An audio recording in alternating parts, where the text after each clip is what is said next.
welcome everybody to this afternoon session, the last talk for this hall.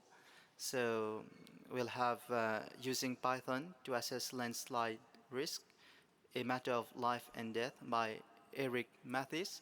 He's also the author of Python Crash Course. So we hope you enjoy.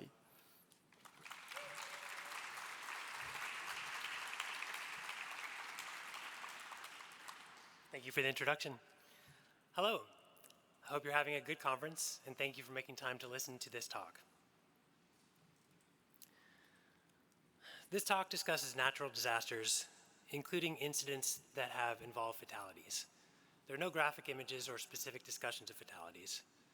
The focus is on proactive work to better manage events that have the potential for catastrophic consequences. You'll probably see me smiling at times while discussing this heavy topic. It's deeply satisfying to develop tools that help people navigate difficult situations better. A little about me. I have a background in physics.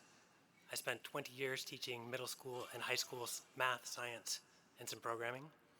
I'm a hiker, climber, a runner. I did 20 years of technical mountain rescue volunteer work. I'm best known in this community as the author of Python Crash Course. I write a weekly newsletter called Mostly Python, and I'm a community member in a small, isolated town. All those roles affect the way I respond to the possibility of landslides. So let's look briefly at the geology of Southeast Alaska. Southeast Alaska is a mountainous region right up against the North Pacific. Sitka, my hometown, is on the west coast of Baranof Island. It's nestled right against 3,000-foot mountains. We're a small strip of land about 14 miles long and about a half-mile wide. And if you drive all the way north, you see a sign that says end. You drive all the way south, you see a sign that says end. It's a beautiful place to live. Our landscape has been shaped by landslides. This is a U.S. Forest Service map of known landslides in the area. In the top left, it says records, 19,883. So just in our region, immediately surrounding our town, there's 20,000 known landslides. Most slopes in our area are susceptible to landslide activity. These are runout zones. These are not actual landslides. They're locations that if a landslide were to occur on that slope, that's the area that would be affected. In recent years, a number of significant landslide events have occurred in Southeast Alaska. In August of 2015, in my hometown, there was a series of landslides that resulted in 3 fatalities.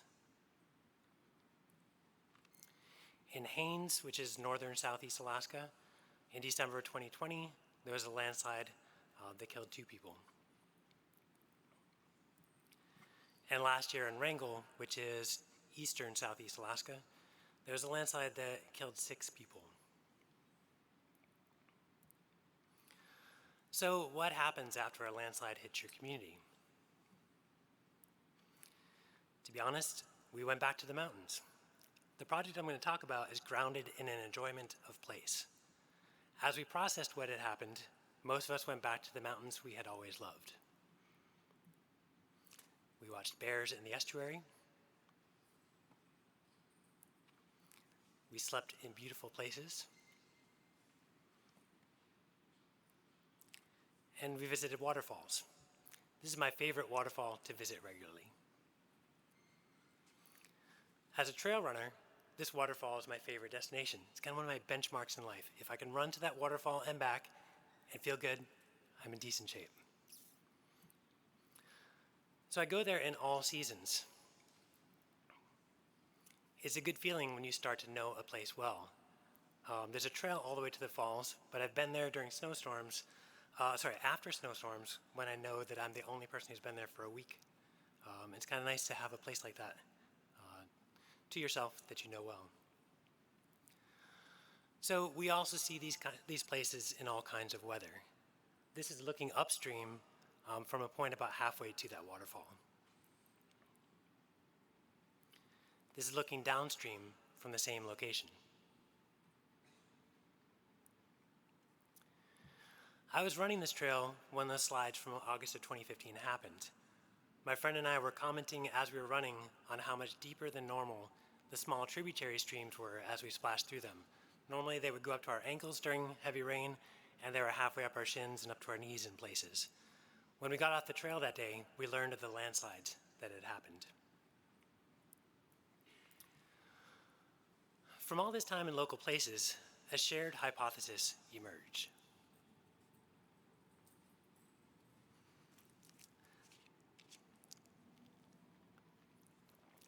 That hypothesis is that the Catastrophic Indian River stream gauge may act as a proxy for direct landslide risk factors. I have friends who are geologists, hydrologists, engineers, first responders, and who wear many more hats. A mix of professional and local experience led to this hypothesis after watching the river's behavior during moderate and heavy rain events.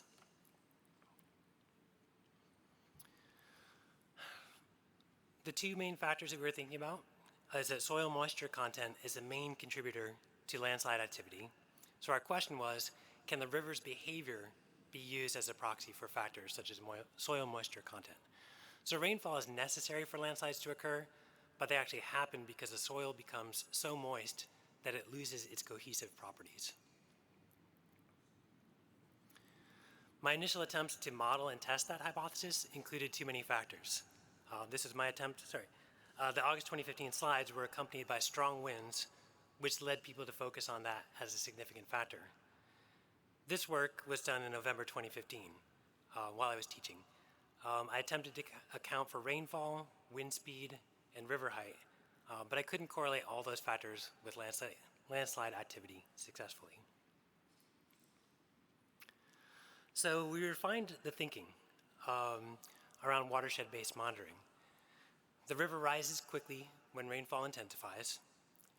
The river recedes pretty quickly, relatively quickly, when rainfall intensity diminishes. And that seems to serve as that proxy for factors like soil saturation. So what does that actually look like? This is our watershed, the watershed for Catastrophic, which is a main river near our community. This is roughly the location of the waterfall shown earlier. This is the watershed boundary. If you're unfamiliar with the term, a watershed is the area that feeds a specific river. This is a small watershed, only impacted by very local weather. Light rain doesn't cause much change in the river's behavior. Moderately heavy rain causes a noticeable rise in the river. An extended period of heavy rain causes a more significant rise in the river. When the rain tapers, the river continues to drain the watershed, and the river begins to recede quickly in this watershed. When the rain ends, the river stays elevated as the moisture drains out of the mountains until it returns to near normal levels. This is what it looks like on a hydrograph. This is a 48-hour period with readings in 15-minute intervals. It begins with a period of light rain that causes the river to start to rise. If we have an extended period of heavy rain, we see a sharp peak. And then as the rain tapers, you can kind of watch the mountains shed the remaining water until things have returned to a normal stasis. So I revisited this project in January of 2020 with a simplified approach. I had left classroom teaching to do independent work, and I could spend more time focusing on work like this. The renewed focus was on the river's behavior, not just its level. This is a little harder to analyze and much harder to communicate to the public. That's especially true in comparison to communication about flooding, which only depends on a river's height. So the simplified approach was to only consider two factors: the total rise, how much has the river risen, and how quickly has it been rising, ignoring things like wind, rainfall. So the initial factors to look at were a total rise of at least 2.5 feet, with a sustained rate of rise of at least 6 inches per hour.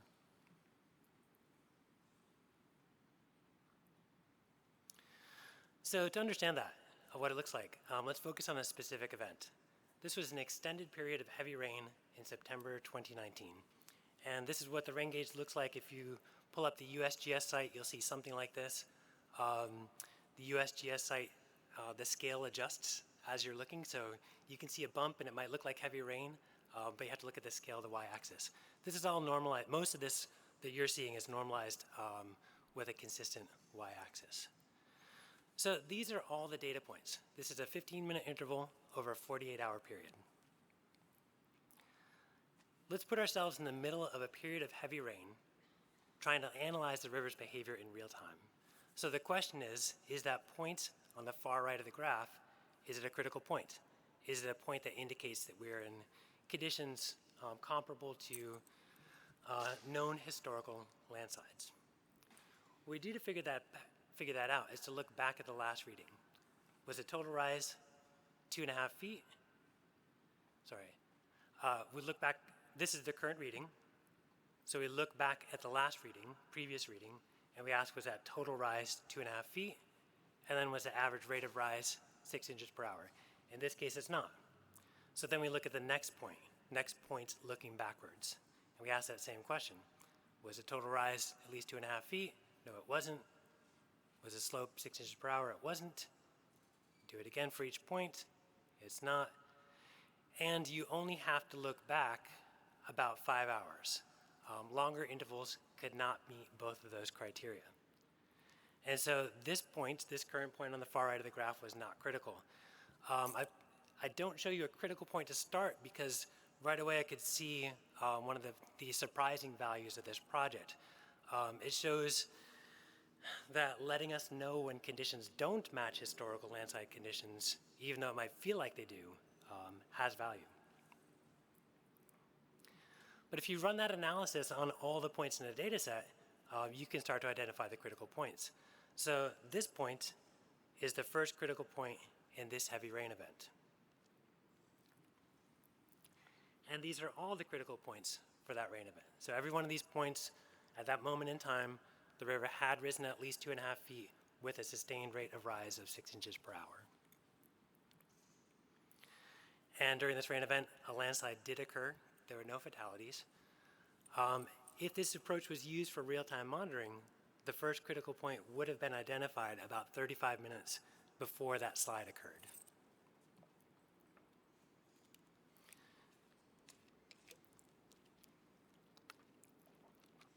This slide occurred on a gravel road used to maintain our hydroelectric system. It caused a power outage, which provides a rare, precise timestamp for a slide. I'll also note that this road tends to be driven regularly by utility workers, especially during these kinds of events. So their safety during these weather events is a major concern. Let's take a brief look at how this analysis was implemented. The raw data is tab delimited. We're interested in the timestamps and the river heights.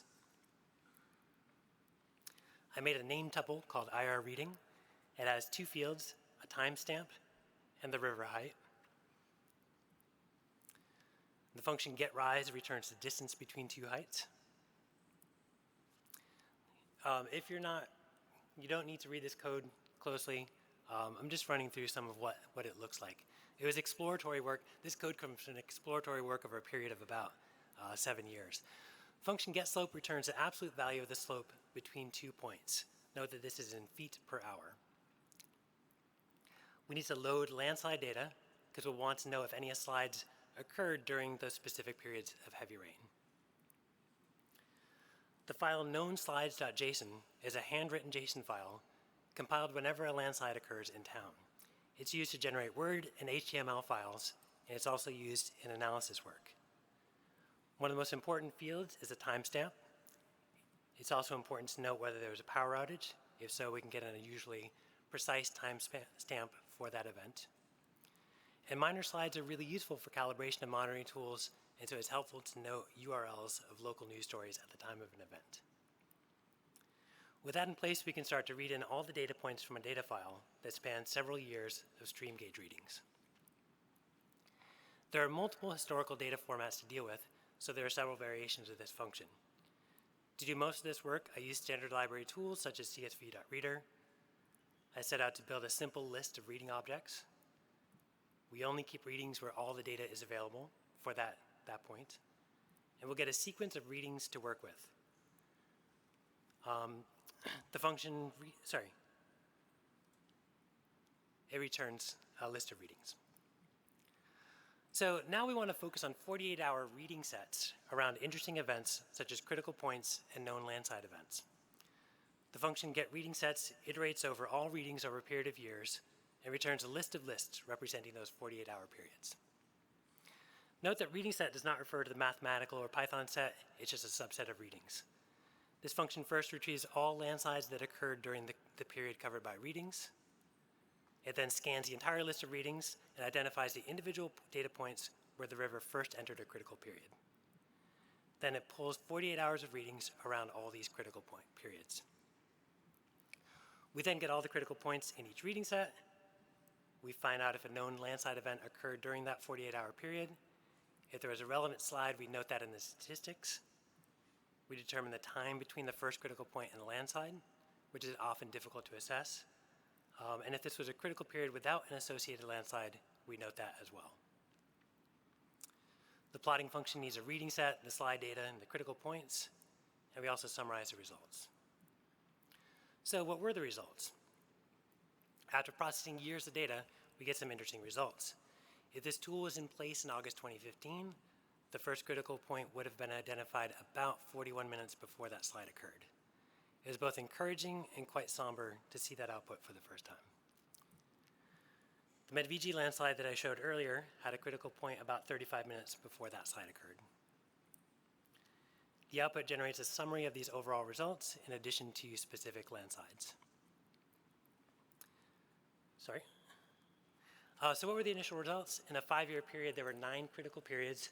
3 of those periods were associated with known landslide events. Notification times ranged from about 30 to 60 minutes. And there were 6 critical periods with no known slides, which we call false positives. False positives are really important to evaluate. Too many false positives cause people to ignore a monitoring tool. Some critical periods occurred near known landslide events that don't have a reliable timestamp. It's really unclear what to make of those events. Also, does a small slide count? For geologists, those are less interesting. But a small slide can take out a house, and if the trail you're hiking washes out underneath you, you will consider that a significant slide. So the initial takeaway, it was that a baseline of 3 meaningful notifications in a period of 5 years with at most 6 false positives is quite helpful. So this approach has merit. How do you turn a data analysis project into a real-time monitoring tool that everyone can make sense of? Shortly after the 2015 landslides, the Sitka Sound Science Center put together a multidisciplinary research group to tackle the problem of proactively monitoring for landslides. Conversations with a group of experts from a variety of fields was invaluable in figuring out how to transition from a historical analysis to a real-time monitoring tool. Here's a snapshot of the stream gauge with no annotations. It has to be raining steadily for the river to rise this much. Some people, especially those who are around during a significant landslide event, are understandably concerned every time it rains hard. When it's raining like this, how close are we to conditions associated with historical landslide events? We can't just add a horizontal line to the stream gauge because it's not just river height that's associated with landslide risk. The rate of rise needs to be quite rapid to indicate a significant increase in landslide risk. So we can plot where the river would need to be right now in order for current conditions to be considered critical. And then we can extend that point ahead over the next 4.5 hours. Any point above that line would signify critical conditions as well. And we can also extend this hypothetically critical region back over the previous 6 hours. This gives a really clear sense of how close we are to historical landslide conditions, especially once you've watched this through a few moderately heavy rain events. Imagine you don't know a landslide is about to occur. Here's what this visualization looks like over a 48-hour period around a heavy rainstorm with an associated landslide. Each step in the animation is a 15-minute interval.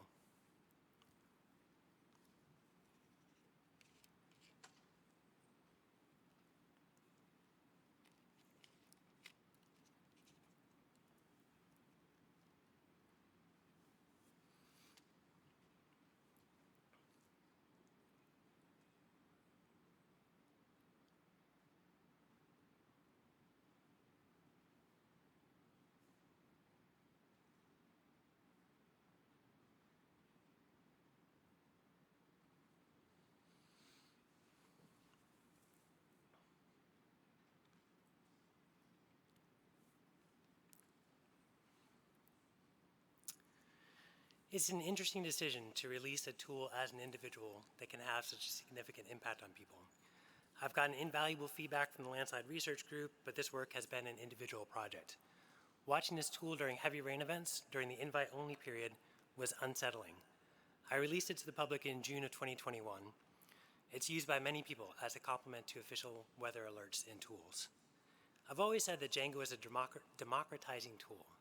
If you know how to use our web framework, you can put a public interface on just about any project you build. I stand on the shoulders of so many other people in the Python community. Thank you all so much for all of your work. Django made it straightforward to manage the transition from a private evaluation period to a fully public-facing tool. This is the project's homepage. It's been running fine on a $5 DigitalOcean server for 3 years now. It's never gone down during a heavy rain event. Hopefully it doesn't fall over from a little PyCon attention. Most of the text aims to help people make sense of the visualization. Part of the text on the site reads, when the blue line reaches the red region, current conditions are similar to conditions that have historically been associated with landslide activity. I meant to say the phrasing here is really specific. This is a correlational analysis, and all we can say during critical periods is that current conditions match historical conditions during which landslides have occurred. So let's wrap this all up. What are the strengths of this approach to landslide monitoring? It only depends on stream gauges, which are quite reliable and maintainable. There's a significant amount of historical data with which to evaluate the model. It averages actual rainfall over the entire watershed instead of relying on isolated rain gauges. It also provides insight into what's currently happening in the overall watershed. This approach complements official longer-term forecasts from sources such as NOAA and the National Weather Service. The quote, matter of life and death in the title of this talk refers to all landslide research in Southeast Alaska, not just this work. The obvious value in a tool like this is being able to help people know when a landslide is likely to occur. A surprisingly valuable aspect of the tool is also helping people know when a landslide is quite unlikely to occur.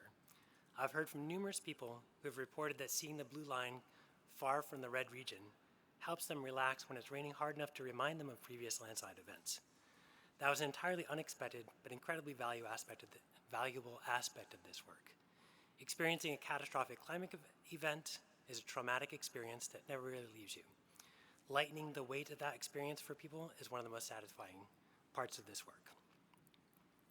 There are definite drawbacks to this approach. It only applies to watersheds small enough to be responsive to local weather events. As currently implemented, it requires room for the river to rise at least 2.5 feet from the start of a heavy period of rain.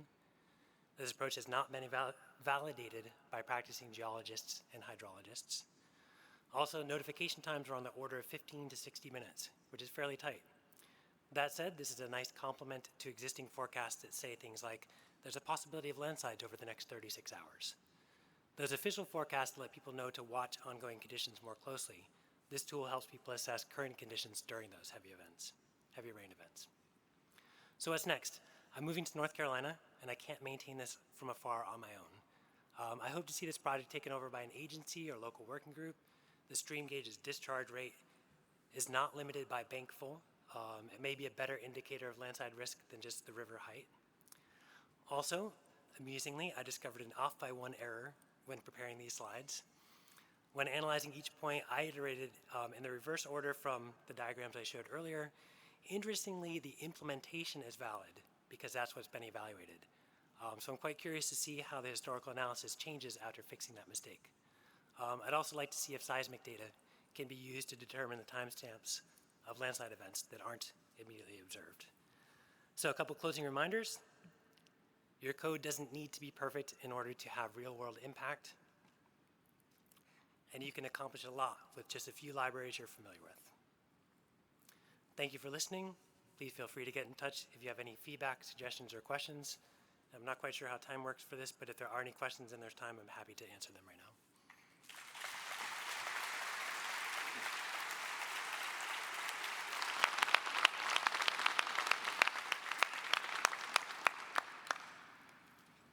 Do we have a moment for questions? Yeah. Yeah, so if you have questions, feel free to go up to one of the mics. Happy to answer that.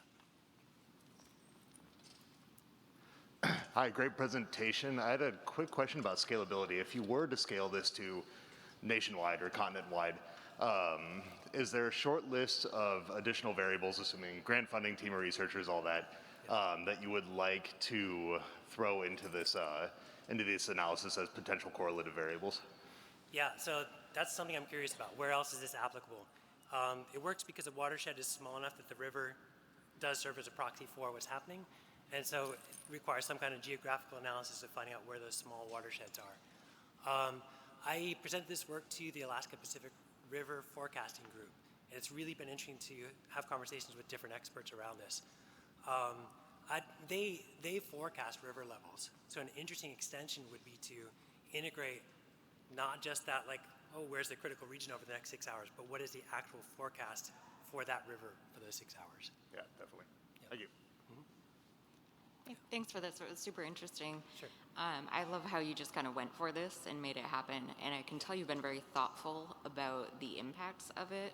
Yeah. Can you talk more about the sort of ethics or what your thought process was on putting this out before you could fully validate it, or kind of how much time you spent in that invite-only phase? Yeah. Just more on that. Yes, thank you. That is the question worth asking. I put it, the invite-only period was about 1 year, about a season of landslides. They tend to happen during the fall. I learned from talking to landslide experts that the evaluation never ends. And so landslide prediction is difficult. We don't even talk about prediction. We talk about monitoring because they're catastrophic where they happen, but they happen in very specific places and you can't predict those places.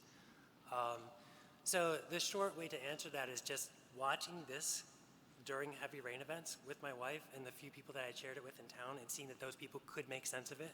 I just, I have a deathbed perspective. When I'm on my deathbed, I don't want to wish I had done good things. So it was a pretty straightforward decision to release it. Hey, thanks. That was a great presentation. Thank you. You mentioned false positives and Yep. false negatives, and you talked about the false positives. Yep. I'd actually be less worried about the false positives than the false negatives. So I was wondering if you could talk a bit about that. Yeah, so that landslide, so anybody unclear what a false negative means in this case, it means that your tool doesn't indicate a critical period, but a landslide does occur. And it's absolutely correct to point out that that's a serious concern. That research group was multidisciplinary, and so there are social scientists that put together community events, focus groups to ask people like, what do you want in your landslide monitoring tool? And they point out to people like, no tool is going to be perfect. The only way to have no false negatives is to have a whole bunch of false alerts. And so I think the straightforward answer to that question is just to educate the community to know that can occur. Yeah, I was kind of more just curious what the data looked like Oh, when there was yeah. a false negative. I don't know off the top of my head, and I can say it's really hard to evaluate because the big slides that come down and cause fatalities or structural damage or block, cut off power or block roads, everybody considers those significant. The ones that don't cause those impacts, if it happens in that window, it's just hard to evaluate. I'd be happy to follow up more specifically. Yeah. Great talk. Thank you. How much did you play around with the slope and the rate to determine, these are the numbers that give the best, fewest false positives, or that? So I wrote a program to run my program, Sure. varying those factors, and I did roughly 1-inch increments for the rate of rise and 3-inch increments for the total rise, and you could kind of filter out a bit of the undesired outcomes, but as soon as you back off of those and decrease false positives, you also diminish the notification times, and so with my off by 1 error, that initial guess did turn out to be the best balance. Wow. Thank you. Hi. I'm wondering what practically happens, if someone's watching a tool like this, Yep. and you say we've reached a critical event. Yep. like what, especially for a small community, what kinds of actions do people take at that point? I will tell you that's a hard conversation. So we have we're one of the communities on the Pacific that has a tsunami alert system, and that's just really well established. When the alert goes off, everybody runs to the hills. I mean, that's what you teach people, go to the hills. Landslides are different because you go to lower areas. You can't use your tsunami system to alert people for landslides. You don't want to teach people to go to low ground when that system goes off. But they're also more frequent, and so to answer it in the time we have right here is left to individuals. There's no like systematic system in my community, and not in any community in Southeast that I'm aware of that has answered that for their community. It's being left to citizens to know what tools are available to monitor and then make their own decisions about what risk they're comfortable with and where to go. So is there any kind of like community alert? Like, do they get like a text message like, hey, this has happened, or are they just looking at the tool themselves? Or No, there's no system for the official tools, and people have asked me to build that into this, and I've said that's where I draw a line of like, I've done a proof of concept. I'm not willing to take on the responsibility of issuing those alerts, and what if that fails? yeah. Thank you.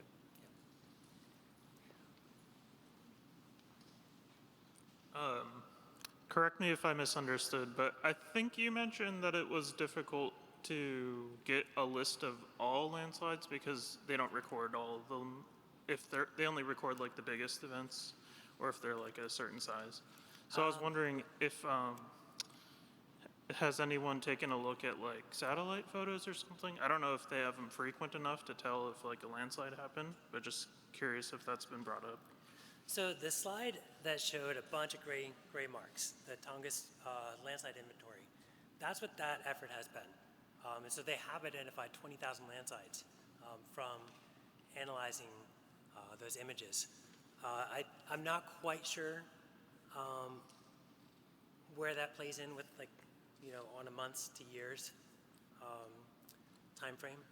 So I think what happens is, our town is that strip against the ocean. If a slide happens 1 mile back, who notices it? We're a Coast Guard town, and so our Coast Guard pilots notice it. One of the things that has happened is we have that landslide research group has built out a community reporting tool to report any of those events.